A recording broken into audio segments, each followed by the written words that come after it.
Good morning, Ingrid. Good morning, Christine. How are you? Just good. I'm so excited about having you. A bunch of people have asked me if we're related. Yeah, I just looked all over the world for someone with my last name. Oh, good on you. I wondered how you'd found me. No, when I introduce you, I'll explain it. I've got a couple of kittens that I might need to throw out. They've decided Oh, wow. to be Oh, real okay. rowdy here. Yeah. You can see one of I can them see this one of way. them. Yep, just jumped off the couch. Little creeps. But anyway, I'm really looking forward and I appreciate you, your willingness. Oh, well, I've done lots of stuff on Zoom and it's nice to connect to the other parts of the world. Isn't it? Isn't it? Now is it Wednesday there? It's Wednesday, 7 a.m. here. Yeah, so you guys are way far ahead of us. Yeah, we are.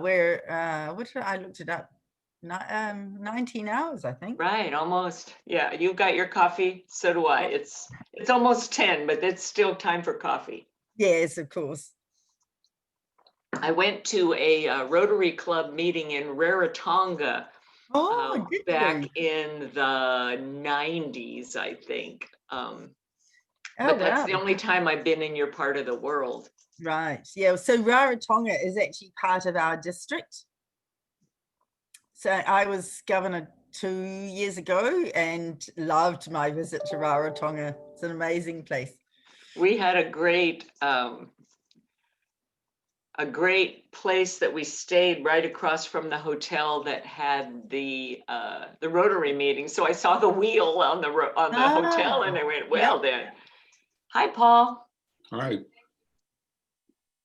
Oops, I got to make sure I'm watching the waiting room. Oh, yes, that's always a trick, isn't it? One time I forgot and there were people waiting and I'm like chatting with somebody. Okay, here comes Sherry. Oh, it looks like I already admitted her. Hi, Sherry.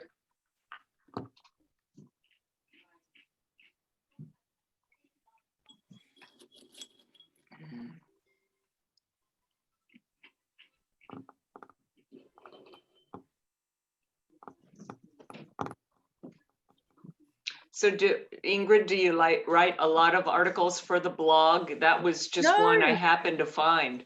No, I haven't. That's the only one I've written. That's funny. Yeah. And somebody picked it up and it kind of went. Yeah, that's the way I found you. Yeah, that's great. We, as an assistant Rotary coordinator, we all have to write articles for our newsletter for our zone. Uh-huh. No, I haven't done any others. Okay. Sherry, are we going to be able to see your smiling face or are we just going to see a picture of you? It's 10 a.m. in the morning. Well, where Ingrid is coming from in New Zealand, it's tomorrow morning at 7. So we don't have very good excuse. Woo! Right. Yeah. She's not going to feel bad for anyone. Oh, good. Corey Lepardi is coming. And hi, Janine. Hi, Corey. Hey there.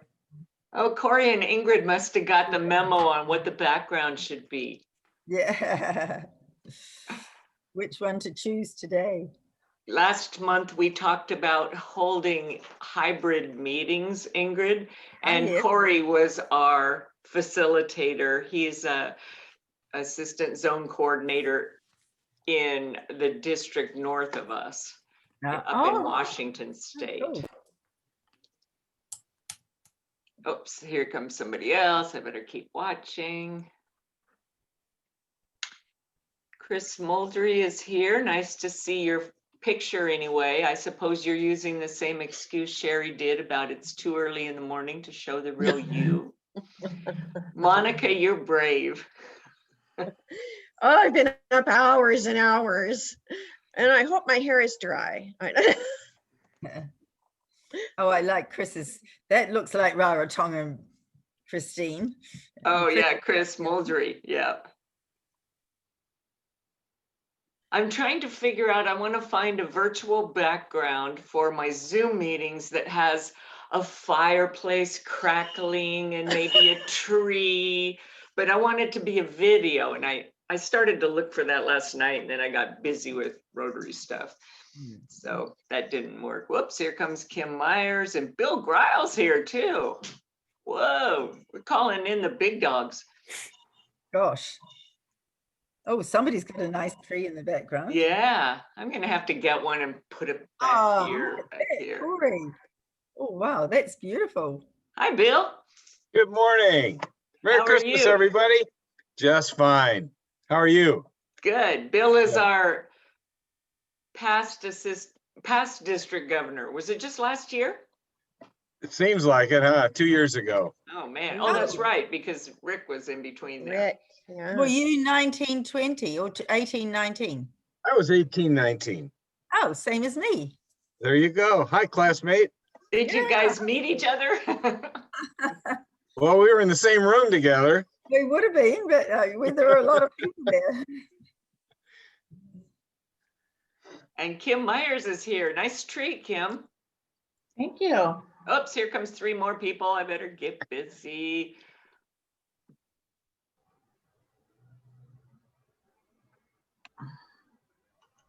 Jerry Finnegan's joining us. Kathy Hoffers from my club. Yay, president-elect.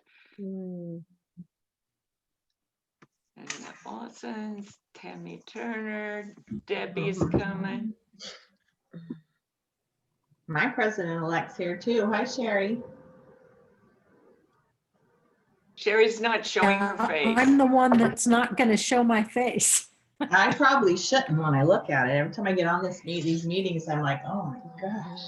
And we're all whining because it's almost 10 o'clock and Ingrid is up tomorrow morning. She's so far ahead of us. It's 7 o'clock tomorrow morning Oh my in New goodness. Zealand. Oh, true, Right, true. it's a nice day. We're going into summer, of course.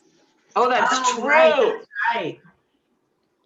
I know I was looking at, my girls are in Miami and it's like 79 to 81 there, which is a really nice temperature there. I'm like, oh. Well, it's not here. If I turned my computer around and showed you what we have, you'd probably be glad you're where you are. It's gray. Yep, it's gray. It's Oregon. What can we say? Yeah, we have a lot of rainforests and they call them rainforests for a reason. Right. So we could use more of that rain. Yeah, we had a lot of fires last summer, so it's just as good. Here comes Daniel Reese. It's 10 o'clock right now. I'm going to give it about 3 minutes after, and we're going to get going for the benefit of the people that showed up on time. And I'll keep letting people in as we go. I always want to ask Daniel, where are you in that picture that you put up? Stop it. Looks like he's in Africa or on a trip somewhere. He explained once, but I Oh, forgot. did he? Yeah, I He don't. must have left the room. Oh, there he is. No, I'm there. I was on mute. Sorry.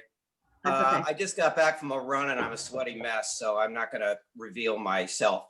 The photograph is on an infamous trip that my wife and I took, the infamous Matatu to Namanga. Oh, okay. And this was a friend. This is a guy. This is from Nairobi to. We were going to Nairobi to Arusha, and yeah, it was quite the trip. This is a guy I met that we became pretty good friends with. He's actually from Ethiopia. Nice. Rick Olson, our past district governor, just joined us. I'm so are busy you? admitting people I forgot to notice. Hello. And Don Welch is here from South State. Mitch Allen just joined us, Tammy Turner, Debbie Amin.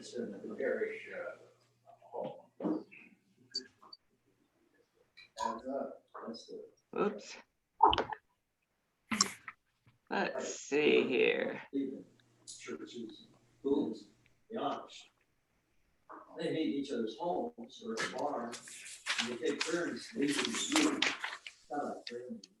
Don, is that your background that we're hearing? Oh, yes, just a minute. I'll get rid of that. We want to hear you, not your background. Ingrid, are you going to share that little graphic you showed me about etiquette? That was so cool. I had not seen that before. Corey will be interested. We'll all be interested in that. Very handy to have. Yeah. Okay, my name is Christine Waugh, in case it says meeting presenter, because I'm utilizing the district Zoom site. And I'm going to go ahead and get this party started. So our meeting today is about how to reach out to our members. So I Googled it. This is the way I start all these programs. I Googled ideas for staying connected during social distancing for Rotary. And it took me right to the Rotary International blog, where I found this article called Ideas for Staying Connected During Social Distancing in Rotary's International blog. And it was written by this woman named Ingrid Waugh. So guess what? With a name like Waugh, I think I'm not looking any farther. She's got to be awesome. So I reached out to Ingrid and I said, hi, I love your name. Would you mind coming and facilitating our program? And she graciously, of course, said yes. So I told you a little bit about her in the email, that she is the Assistant Rotary Coordinator supporting District 9910 and 9930, National Learning and Development Coordinator for all of Zone 6, which is New Zealand districts, Rotary Leadership Institute Chair for New Zealand and the Pacific Islands. But what I didn't tell you is her history began as a charter member of the Henderson Rotaract Club in Auckland, New Zealand, and she attended Oryla. Her reconnection with Rotary came as a charter member of the Rotary Club of Parnell, Auckland in 1994, where she held lots of positions like we all have, including president in 2006 and 2007. Now she is retired from a 20+ year career in human resources and organizational development, which makes her doubly perfect for talking today. She developed her passion there for growing leaders and working with individuals and teams to help them reach their potential. So help me welcome Ingrid. I'm going to turn it over to her, and I'll take it back at about 5 till, and we'll wrap it up and talk about next month's meeting. So Ingrid. Thank you very much. If everybody else will mute, that'd be great. That's cool. This is just so great to connect across the Pacific Ocean, and it's a pretty awesome audience, I have to say. So I hope that I can share some things that may be new ideas. I thought I would share a few ideas and then open it up for discussion, because I think that you'll have lots and lots of ideas as well. So I'll share my screen with just a few things. But thank you so much for being here. I couldn't resist it when somebody, with the same name asked me to do a session. So I will just quickly start off by showing you our zone. So we are part of Zone 8 now, as of the beginning of this Rotary year, which is all of Australia, as you can see here. They have four Pacific Islands: Nauru, the Solomons, Papua New Guinea, and Timor-Leste. And then New Zealand down here has 6 Rotary districts. Will be 5 in a couple of years' time, because the 2 in the South Island are merging. And we have a large number of Pacific Islands, and 7 of those Pacific Islands are in my district, which is 9920. So when I was governor 2 years ago, I had the privilege of visiting all of them. But I guess the best part really of having those Pacific Islands in our district is that we do a lot of projects in those islands. So at the moment, I'm just working with my club on a project to supply a water tank to an island up here in Fiji. And we have lots of those kinds of projects going on. So I thought it would be good to just show you where we are. So I'll just stop that share, and then I just have a few slides, not too many at all. So I'll start from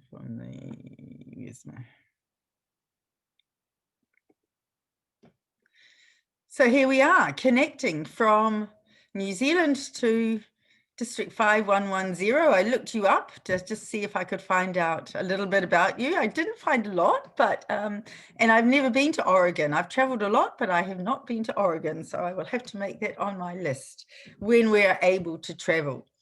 Of course, in New Zealand now, we are no longer in lockdown. We are now able to meet in person.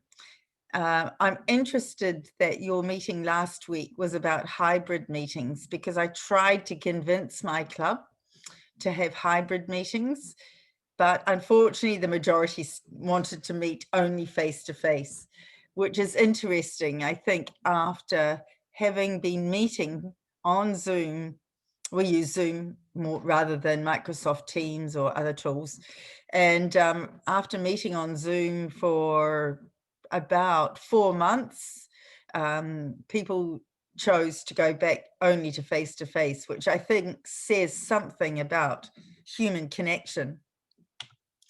So we're talking about connecting, and I guess, you know, we all know, and it's been scientifically proven, that human beings need connection, and we need connection physically and virtually. And I think it's interesting, it's going to be interesting to see some of the research that comes out after these long periods of lockdown. It's already coming out around the world about the need for human connection and what is happening with people emotionally and psychologically when they're locked down for long periods of time. Rotary, I think, has been reasonably proactive in this space in terms of setting people up to connect in different ways. But when the time comes to get back to doing things, they want to get back together. And I've been interested to watch what's happened with clubs in terms of their projects and what they do during times where they're only connecting virtually. One of the interesting things, the good things, has been clubs reaching out to have speakers, people come and talk to them that they would not have done otherwise, because you can get people from anywhere. But what has not been happening so much is doing projects and fundraising. So I will share a few examples today of things that have been done that can still be done even if we're connecting virtually. So what I thought I would just quickly poll you about is, how comfortable do you feel about changing to more online meetings? So a 4, you can hold up 4 fingers. A 4 is extremely comfortable to 1 feeling not really very comfortable at all, and I don't like it very much. What are your feelings about having online meetings and connecting virtually?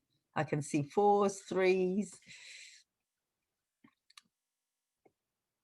Most 1, 3, 2. So there's quite a range, and I think this is one of the things that we've learned from having online meetings to going back to face-to-face meetings, is that people like connecting virtually for a period of time, but actually they really like coming together and just chatting and being with the people that they enjoy just being with. So let's think about some of the things that we can do. And I've taken it from 2 perspectives. One is connecting to engage members. And this is really for thinking about when we're mainly meeting virtually. And secondly, I'll talk about connecting to attract members, because actually lots of clubs in our part of the world have brought in a number of new members while they've been actually meeting virtually. So I've kind of thought about 5 key things, but also one of the main things really is to have fun. Even on your virtual meetings, it's still possible to have fun and make them lighthearted. So one of them is about providing people with some reassurance that virtual meetings are real meetings, but also that it's okay if you don't really like to have a virtual meeting. I mean, not everybody does. They feel like that it's not real. However, I think as the person convening meetings, one of the main aspects is to run it like a normal meeting, as Christine has done today, and I guess you've been doing that for quite a long time now. I'm also, I think this I'm also the co-chair of a project that we're doing in our part of the world to look at a regional structure for Rotary across our zone, which is interesting. And we have done all of our meetings virtually, and including with the UK and with the United States. So this week I have 2 meetings with the US and 1 with the UK. And, you know, we've been able to make a lot of progress in terms of designing what our project's going to do, setting up working groups, getting them going. And it's all happened virtually. But one of the things that has come out of that, and talking about change and change management, which is kind of, you know, a bit of what we're doing when we're changing to different types of meetings, is understanding what people are losing, because that's what they fear, is what they'll lose. And what they lose in face-to-face meetings is that personal connection. So sometimes we just have to think about providing a bit of reassurance about that. You're probably all highly, I can see now, you know, highly skilled in terms of using the technology, but there are still people who are not feeling so skilled about that. And, you know, in the beginning, we offered tutorials. So before we had our very first online meeting, we offered people tutorials. But then as time went on, we were able to add skills. So now we further offered tutorials and using Microsoft Teams, which is a different type of tool, and then adding in the other tools that you can use. Innovating is, you know, our face-to-face meetings tend to have the same format each week, or mine do anyway, and maybe that's my club. But most of the clubs that I've visited have the same format each time. And, you know, face-to-face meetings can do that and give people that sense of community and reassurance, but also it's an opportunity to do some different things like beaming different people in, having different kinds of events. Communication is obviously key during any time of connecting in different ways. And interestingly, in the Pacific Islands, most people don't have laptops. They have internet, but it can be unstable. So running long sessions on internet isn't always feasible. But WhatsApp and Messenger are fantastic tools, and they're used all the time for their group communication. We set up in our club, we set up a WhatsApp group to keep people connected, which we used regularly. And at the same time, had a telephone tree just to make sure that people were still engaged. You know, if someone wasn't coming for a while, just to connect in. And then lastly, giving people the different resources that they need. So clubs, we encouraged clubs in our district to all buy a Zoom license. Rotary had them at a discounted rate to buy Zoom licenses. Now, one of the key things I'm seeing is that instead of meeting face-to-face for board meetings, most of the board meetings happen online. The club meetings happen face-to-face, but the board meetings are happening online. And having fun is really important. So things like trivia nights, quizzes have been a great, my husband belongs to a different Rotary club, and they have great online quizzes. Some of those kinds of things are just a few of the ideas, and we can talk about some more.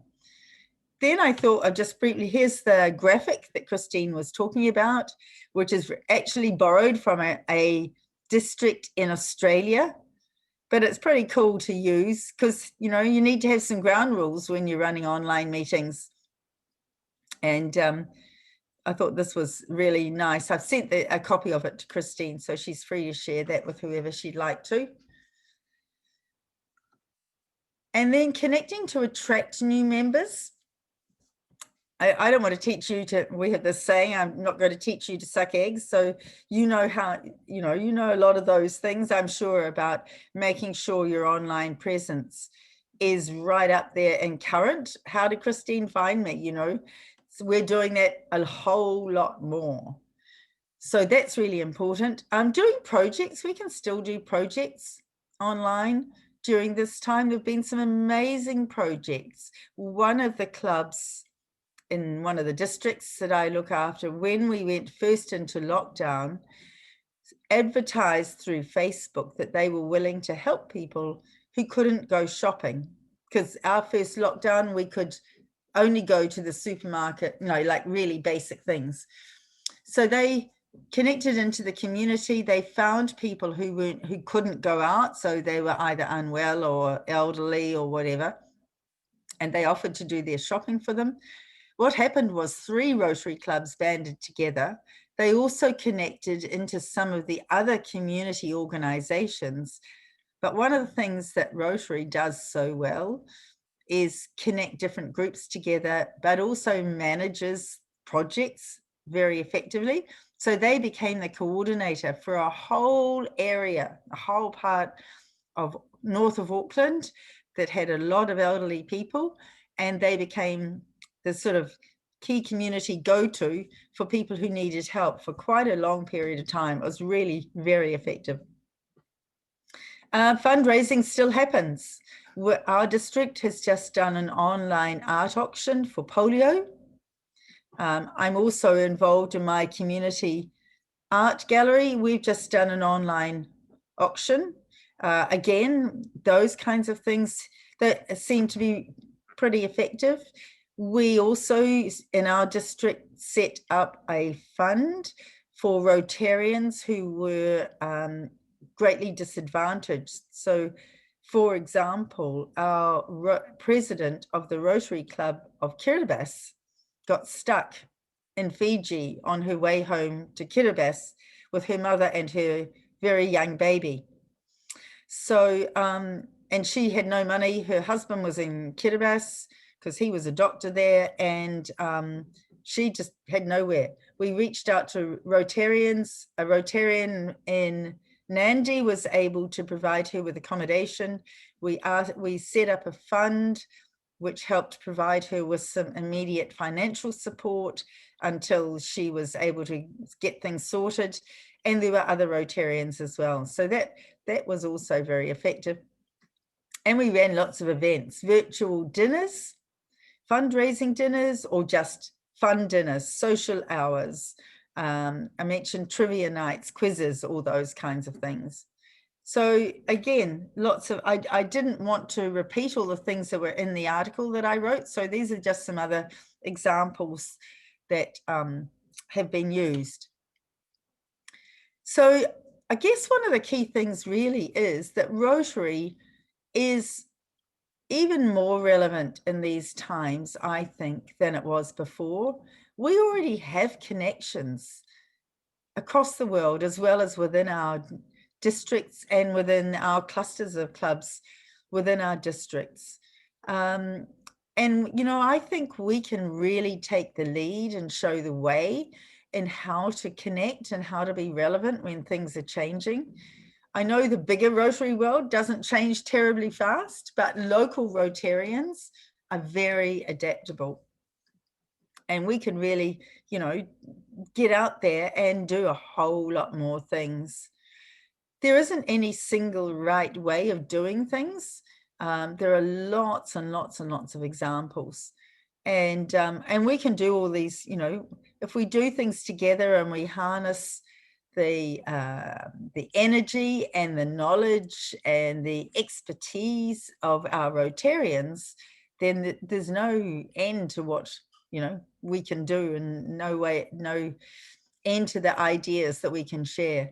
So I thought I'd just give you kind of a quick overview, because there's a whole lot, but it's boring to watch too much on a screen. So what I'd like to do now is to open it up for questions and discussion as to ideas that you've mentioned. So safety is critical. That is a great point that Debbie has mentioned. So let's kick off. Kathy. I was curious about how you run your virtual dinners. Yeah, so a couple of examples that I know of is people had, now this has happened since we've been able to have up to 10 people in a house. So we got, I know one of the Rotary clubs a little while ago had their anniversary. They got 10 people in a number of different houses. They connected each one up to Zoom. And so they didn't obviously have the whole dinner on Zoom, but they connected together in the beginning and then at different times during the evening, or maybe they just, sometimes they've connected up for drinks. There's another charitable organization in Auckland that did a fundraising dinner online. So again, they had people in houses, and they had a central place where the kind of the main organizers were, and they were able to do an auction online to raise money that way. We've done, my group of governors from New Zealand meet regularly. We have drinks on Zoom about once every 6 weeks and just catch up with everyone. So that's been effective. Yeah. Other questions or comments? What are some of the things that you guys are doing? I mean, what level of lockdown are you in at the moment? Most of us in Oregon are pretty much still locked down. I think restaurants are open for takeout only. All right. So a meeting, you know, of 10 even is not something that most of us are willing to attempt. Yeah. But and I've noticed that some clubs are actually considering moving towards a hybrid meeting in a permanent, for going forward into the future, that instead of Zoom being something we do until things get back to normal, that Zoom might be a tool that we use moving into the future. Like you said, in board meetings, it's so true. One thing that you talked about was, and I thought that I'm gonna take home, is a telephone tree. Now that's something that I remember from 100 years ago, but you know, I think during the holidays, that might be a way we all of our clubs probably have some members that haven't been present or haven't been engaged, maybe even past due on their dues. And just reaching out to share holiday greetings might be something, an idea. Has anybody done anything like that, and how's that worked? Well, Chris, that's a great point. I'm kind of curious. I guess RI is going to be raising dues again, $2 per capita for the next 3 years. And I'm just kind of wondering if that's well advised at this time when we're seeing a membership drop. I'm perplexed about that, frankly. Yeah. I'm in agreement with you on that. A number of our districts in New Zealand have actually lowered their district dues because of, you know, people have been in hardship. A lot of people, especially in tourism, we're very reliant on tourism in New Zealand, and with no one coming in, a lot of people's businesses have gone. And so we've dropped dues locally, but we're not seeing that from RI. And yeah, I think that is something that could be thought of. Interestingly, what some of our districts have done, if they haven't lowered the dues, now that we are able to, we have a multi-district pets once a year where all 6 districts in New Zealand come together. and it's always at the beginning of March. So we are holding it next year because we can, as long we have a backup plan if we go back into lockdown. But some of the districts are subsidizing their members to go because they haven't spent what they had budgeted for face-to-face training this year. So there are some interesting things I think we can be thinking about there in terms of connecting and using, you know, the budgets were done before lockdown, so districts have money. But that's a good point, Bill. I think I agree with you. I know that in our district 5110, we consider ourselves really wide and spread out, and how hard it is to bring people together for training sessions or leadership institutes or any of that kind of thing. And then I saw your map. Oh, geez. Yeah. You know, we got to quit whining. We don't have it bad at all here. It is. Yeah. Actually, what's happened, it's accelerated, lockdown has accelerated something that we had been talking about for ages, which was to actually do more virtual learning events. So we ran out, I think all the districts in New Zealand ran their first president-elect training online. And that required some, you know, some readjustment of how it was done. And we've done the same thing with RLI and run it online. So we talked about it, but we hadn't done it. And actually being in lockdown has made us do it and made us actually get on and change the way we do things. And we're not going to go back now. So we're going to continue. With RLI, we'll continue to do it face-to-face, but we're going to actually create some online sessions before and after to connect people and connect into the learning center with some pre-work. So rather than a 2-day face-to-face session, we'll have 1 day, because we're also realizing that people's attitudes towards how much time they have changed. Mm-hmm. And so they, you know, 1 day, they'll happily give a whole day, but 2 whole days is they're thinking, oh, you know, do I really need to do this now that I know I can do so much of this stuff online? So there's some interesting comments coming in the chat. Yeah, let's talk about those. Yeah. So yeah, lots of people calling members and checking in. And I think that's really, really important. We had some members in my club, for example, who just said, I'm not going to come. Well, after the first couple of Zoom meetings, they just said, I'm not going to come anymore. And we don't want to lose them. So we need to find other, you know, get creative and find some other ways. Monitoring attendance is so important. And a couple of people had either illnesses or serious business problems. And this has been really important for them to keep connected into Rotary and know that they've got support there. Board buddies is great. Board members calling. Yeah, reducing some dues that's been a really great help, or using it in another way to benefit members. I know some clubs have always included lunch with their dues. And so they, you know, they're not doing that now, which gives some relief. Our club decided to try to offer more membership support, financial support, which is another one of those things we had been talking about for, you know, ever. And COVID kind of made us backed us into a corner, and now we're actually doing something. We've got a form that's real sweet and sensitive, asking people if they can use some financial help. And then we've got some angels that are willing to help them. Don't have results yet on that, but it's just something as far as when we're reaching out to members and finding out how they're doing. It's you know, it's a sensitive topic to ask, well, how are your finances? And have you paid your dues yet? But is there a way we can help? Thomas?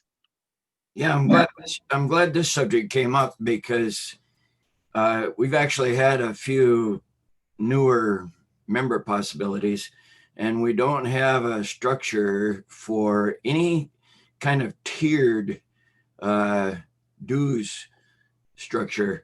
And we're considering that. And our most recent recruit is 19 years old. And he's going to be a lifetime Rotarian, sure as I'm sitting here. But I had to ask the kid for a full half-year dues.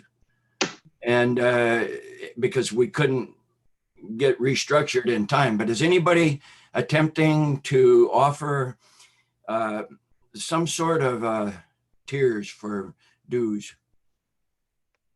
Yes. Dawn, We you're haven't nodding yet. your head. And so is Monica. Any comments there? We haven't We- yet, but I think it's a very, very good idea.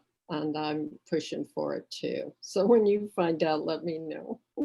Well, I think that might be a future forum topic. I'm just from what I'm hearing, and I'm seeing heads nod, that how do people and how can we better accommodate, not just now, you know, but in the future. Paul Robinson, if you unmute yourself, you might have something to say. Does this assume that they're going to be paying the full amount of the dues? It's just going to be spread over a period of time, or do they actually get a reduction in the total cost of the dues? And does that include meals? So far, Above. Oh, yeah. so far, what we've tried is we have given a couple of members discreetly the opportunity to pay in basically half-year increments. And so now we're up against a possibility of at least one of the two not being able to go the second half. So we're looking at that angel kind of a structure just to get us through this year.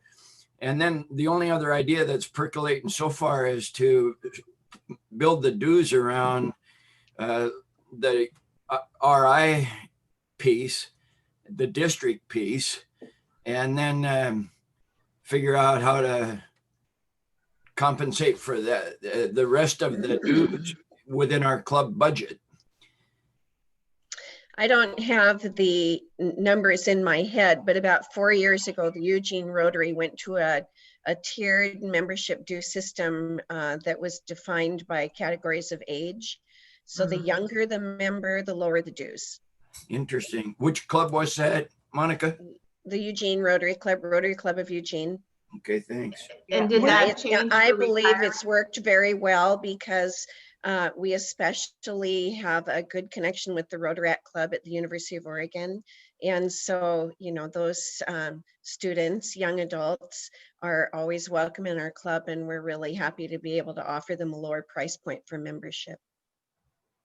Yeah, Debbie's posted some great ideas in the chat too. And we have clubs that do the same thing. We subsidize the club through their club dues part, subsidizes Rotaractors so that they can also become Rotarians and engage with them that way.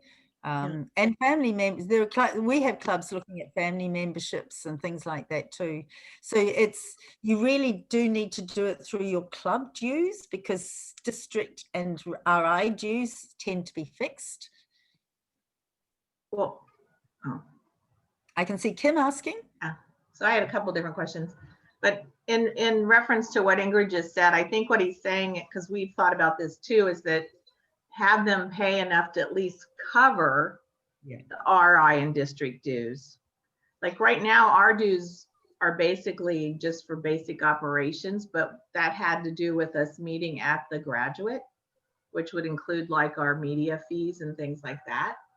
And I actually went to, and I used to bill semi-annually, and we went to an annual billing, which actually helped people who had employers who were paying, with the option of 6 months. But again, now I'm seeing people who are very slow to pay. So I think we need to intervene with some folks and see how we can help them. The other question I had is, is anyone doing anything where they're doing some trade-off for someone's vocational work in lieu of dues? Like, I know you got, Christine, you guys just had added Nick to your club. I'm so jealous. And but like the video work that he does, you know, I mean, things like that. I've thought about doing something like that as well. We don't do a trade-off for Nick. We do kind of a trade-off for our website developer. We pay her because she has staff that she pays, so we, you know, and then she still has to pay her dues, but it's kind of works out to the same. Let me throw in, since I got the floor for 2 seconds, 2 questions. I want to point them to Ingrid at first, but then I want y'all to think about them and let's talk about this. We started offering online payments, and our treasurer came unglued because we have to pay a fee. And okay, so that's one thing to talk about. And then to enable people who maybe were on the younger end of the spectrum, who a 6-month or a year-long bill is just like, oh, such a big amount.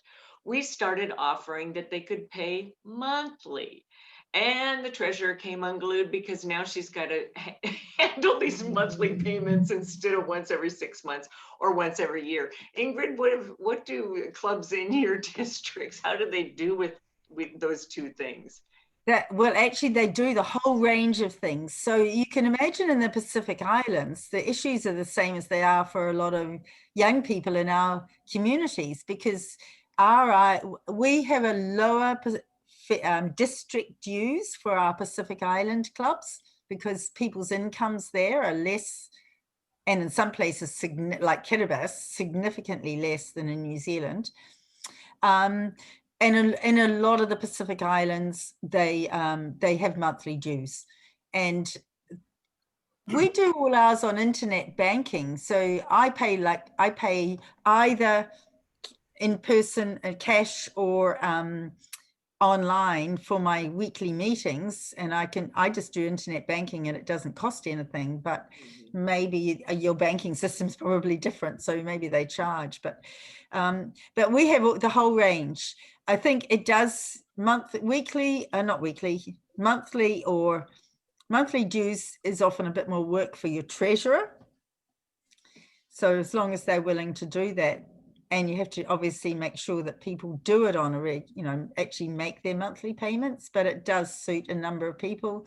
And there's no reason why you can't. I mean, basically we charge clubs annually for their district dues, and obviously they get charged twice a year for their RI dues. And then we charge, in my club, most clubs charge annually for their dues, but they have flexibility. And I think that's something that every club can work out as to what suits their audience the best. Comments? Questions? I like that. Solutions? I like the point that Kim made, gave me an idea, and that is maybe we could work a little bit harder for the club member whose employer is less eager to support that employee in Rotary. Maybe we can strengthen that connection, because all companies benefit from having an employee, a manager, or whatever, placed within Rotary. It's good for business. And maybe we could look at that as a strategy to develop some kind of a fund for the less able to pay. I borrowed that one from you, Kim. I'm giving it back to you. Do you have Ingrid? Excuse me. Chris? Sorry. Ingrid, I just want to follow up a little bit. I'm not real knowledgeable about online banking. Are you talking about like Vimeo or some of those other services? We have, our banking is, I can go into my bank account and make a direct credit to another bank account, and it doesn't cost anything. Oh, Yeah. ACH? I don't know what you call it in the States, but I have done, I had to send money to the States. I have to do it a different way. But There are a number of money transfer platforms now that, especially my adult children, are using with quite a bit of confidence. I can't quite bring myself. I hope I'm not showing my age, but they transfer money around with their watches and their phones, and it's instantaneous. And it just occurred to me that I wonder if that would be an option for collecting dues for those members that were comfortable with that. It's worth looking into because it makes life very easy for people. And a number of people I know who make, they set up an automatic payment every week for their weekly meeting fee. And if they don't attend, they see that. That's just how some people see it. I don't do that. I just pay when I go. But right. Yeah. Thank you. Venmo is working well for us, Monica. Venmo is the other one. Yeah. Okay, great. We piloted it with Happy Dollars, and it's really working, and no charge, no carrying fee on that. And your members are comfortable with it.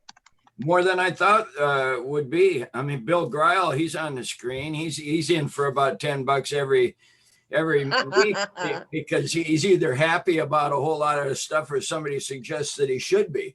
And the somebody is usually you. It's probably just like with Zoom, we've got to train people, and we've got to, slowly encourage them to join the next century. Chris Muldry, you have your hand up several times. Yeah, I was just curious to know. I was curious to know what the Eugene Club's tiered due structure might look like. Whether there's a way to get a hold of that. Yes, I'd be happy to send it. If you want to just send me your email, or Chris, if I send it to you, can you send it out? You bet. I just don't have it in my head, but I have it in the computer somewhere. So I'd be happy to send that to you. And it would be interesting. Thank you. Yes, you're welcome. In the future, I think one of the questions I had, excuse me, Chris, was I think we all have different base prices for our membership dues. So I'll send that out as well. Our dues in Eugene are $175 every 6 months. Okay. So Monica, is there a reduced rate? Do you know for seniors? Yes. There's not. Oh, for both ends. Seniors. I'll have to look. Okay. Yeah, I'd be interested. Look. I think there are about 3 tiers, and I think it was a decision made in a board meeting because it's a policy change. And I think it was really primarily a consideration to accommodate younger members. But I don't know, Rick, if you remember, I'll get it out to you. I tell you what, next meeting, let's talk about the whole dues structure, how we support members, how we help fund them, how we break it down, what kind of platforms we use, yada, yada, yada. For the last 15 minutes, since we've got Ingrid here, I would like us to focus on reaching out ideas, because we're not going to have members to talk about dues about if we don't keep them engaged and we don't keep reaching out to them. So let's pull it back to that. And I want ideas or problems that you've had trying to keep some of those members engaged. I'll start with one. There's some people that just don't answer their phone calls and they won't return messages. Now, what are we going to do about these people? We've got to keep them engaged. Yeah. And it becomes harder, because if they're not coming to meetings, then you don't have that opportunity to just have a chat to find out what's going on. I think it's like in any Rotary Club, in my view, the key to keeping people engaged is having really great projects for them to do. And this is something that I saw in my club when we were in lockdown, is that we didn't initiate anything new. And I think there are I've seen quite a lot of examples of doing new things. So for example, now we're lucky because we have the Pacific, but there are other parts of the world that aren't in lockdown that are still doing projects that are engaging people on the ground who need connection. They either need some kind of advice or support, or they need finance to help them do their project. And that can be something, you know, to perhaps email people who aren't coming and saying, we're doing this project, do you want to get involved? Or start, I mean, I guess you don't know when you're going to be out of lockdown. I presume all our lockdowns were for prescribed periods of time, which does make it a little easier, but yeah, it's a real challenge. I did also want, I know Corey wanted to ask a question, so I'll come back to you in a sec, Corey. But I also did want to talk about, or have you think about how you attract people to come along and get, you know, to engage when you're meeting virtually, because a number of clubs have actually been very successful in bringing new members in and have held online inductions to engage people in their club and grow them, because the club's been doing some fun things while they've been meeting online. Which is another one of our future topics, recruiting virtually. Yeah. That was going to be next month, but I'm hearing, I think I'll poll you at the very end of this session to see, would you rather talk next month? We'll do, those are our next 2 months, but which one do you want to talk about first? Makes sense to me that we talk about getting our finances together to figure out, and then recruiting people. But maybe you want to turn that around and recruit them first and then figure out how to get money out of them. I don't know. Jill. Yeah, we had a really successful program at Jacksonville Applegate. We divided the club into 4 groups, and there were about 8 to 10 people per group. Each of those groups, because we are not able to meet in person at all, did everything virtually. They got together via Zoom and they picked their own project. So instead of having one project for the club, each group had their own project. And we had 100% participation. It was really a fabulous way to break up into smaller groups. There was more connectivity amongst the smaller groups, and we kept advising every couple of weeks in a general forum at our regular meeting. And so some of the groups mingled and ended up working together, which was really fun. And it just was a great way to get people involved. Even the people that did not want to Zoom, did not respond to phone calls and messages, they all stepped up because they picked their own project. Fantastic idea. Corey, did you have a question before? Oh, no, I placed my comments in the chat. So. Oh, fine. Okay. I didn't read it. It was just about dues and things like that, but. Yeah. Okay. Actually, Jill, you triggered, if I can just share a quick example of something. A number of clubs were finding that when they were meeting on Zoom, people would come into a big meeting like this and they didn't particularly enjoy the experience. So people gradually dropped off over time, especially some of the older ones. So what they did is when people came in, they went straight into a small breakout room. I don't know whether you use breakout rooms much. We use them all the time. We've just done our governor-elect training online, and the breakout rooms were really successful for that. But in a club meeting, we found that if people go into a breakout room initially, it's just like when you're at a meeting and you get to chat with 3 or 4 or 5 people before you maybe sit down for your meal or however it works. And that works really nicely to give that more intimate conversation where you really find out what's going on with people. I got to start using those. Thomas had a comment. Yes, call me Tom. I don't know how to get under. Ingrid, you asked about some other ways to reach out.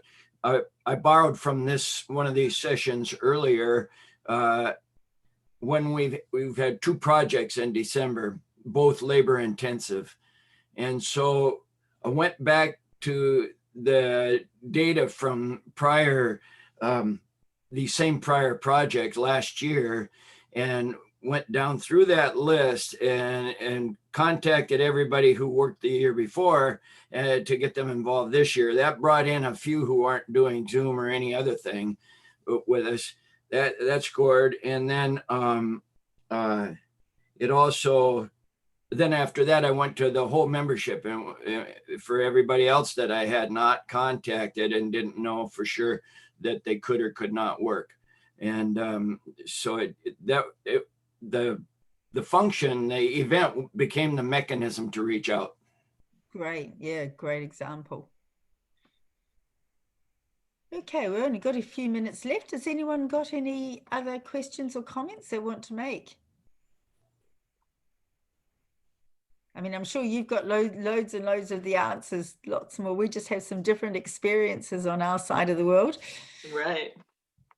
I was just going to chime in. I thought this conversation was really interesting, and I'm excited to go back to my board and see if we've considered tiers and what those tiers might look like.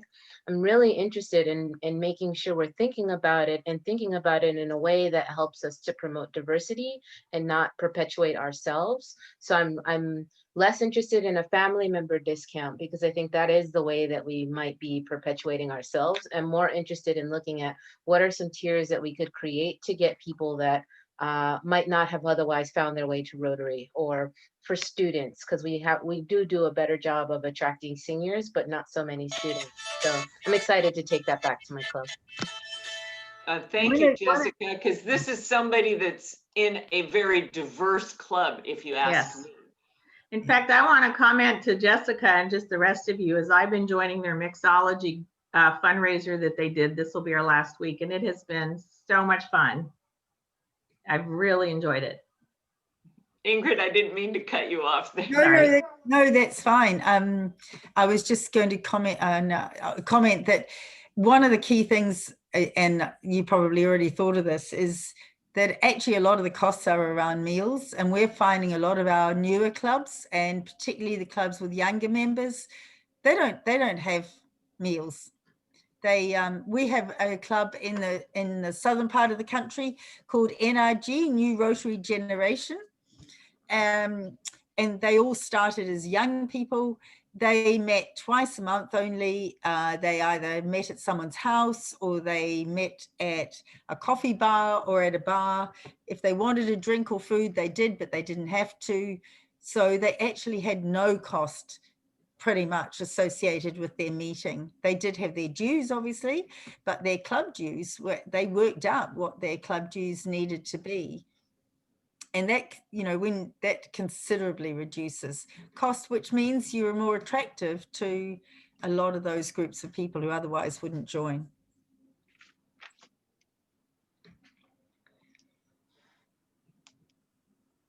Yep. So those I kind of covered off most of it, well, everything that I wanted to. I think, Christine, you have that graphic and you have a copy of the article if people want to read it. But and I'm going to send out the video of this session, because I did get emails from people that I can't make it tomorrow. So you'll get a copy of the video. You can cut out pieces of it and share, or refresh your memory about what did she say about what, and how big are those districts she's from, for heaven's sakes. So I will be doing that, but I'd like to see in form of hands. We have two options for next month's forum. The first one, the one it was going to be, because that was the polling top level from last month, was recruiting virtually.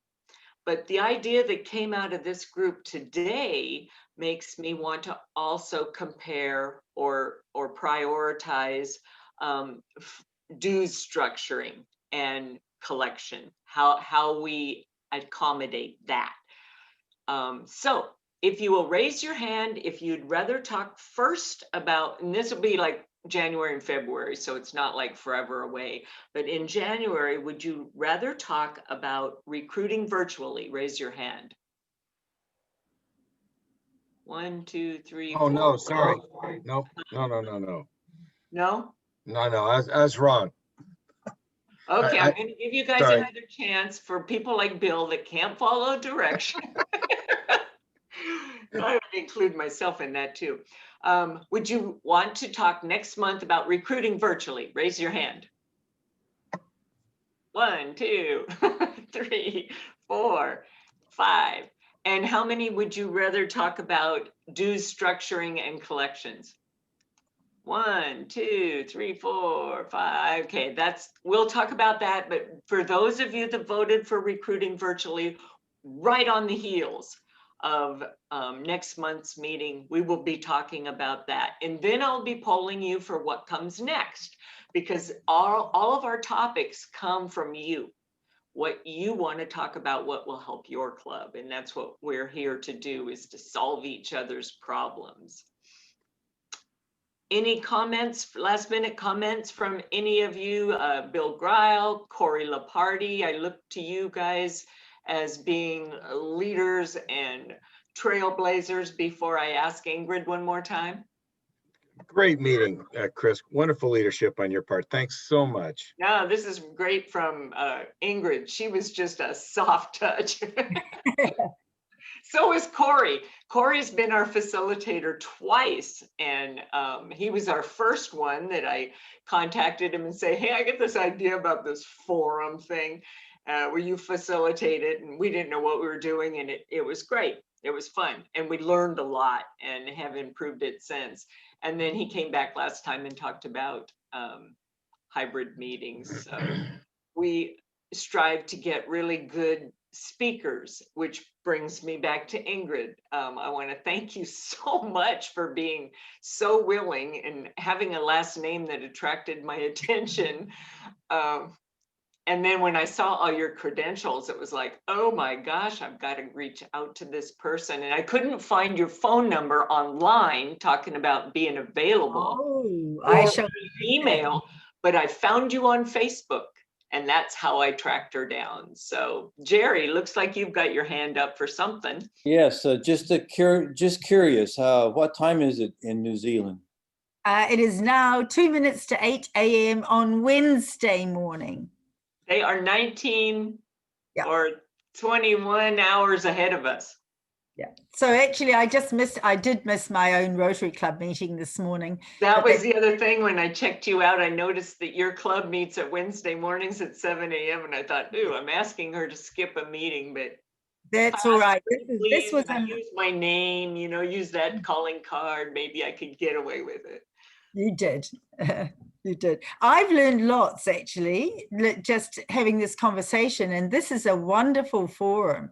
As an ARC, we've had a get together of all our New Zealand district chairs, but you do this every month? Yes. This is great. I'm going to recommend that we pick up this idea and take it further. Because I'm glad to share all my concepts, but they're really pretty simplistic. Jill, you've got your hand up real quick. Then I got to go. Yeah, Ingrid, I just wanted to tell you, some of the other folks already know this, but our club president is actually in New Zealand and has been for the last several months. And we meet at 7 a.m. Oregon time, and she's up at the crack of dawn the next day, I think around 2 or 3. And she has not missed a meeting yet. So without this vehicle, we wouldn't be able to have her as our president. So it's pretty awesome. That's amazing. Whereabouts in New Zealand is she? She's around Auckland area, I believe. Oh, well, suggest that she'd like to visit. I shall. To come to my club, or I live on Waiheke Island, which she will know. And my husband's a member of that club. So it would be nice to connect. That's what I love about Rotary. We're not trying to solve our problems in a vacuum. We have friends around the world, and all we have to do is find them and ask. And with the web, we can find them.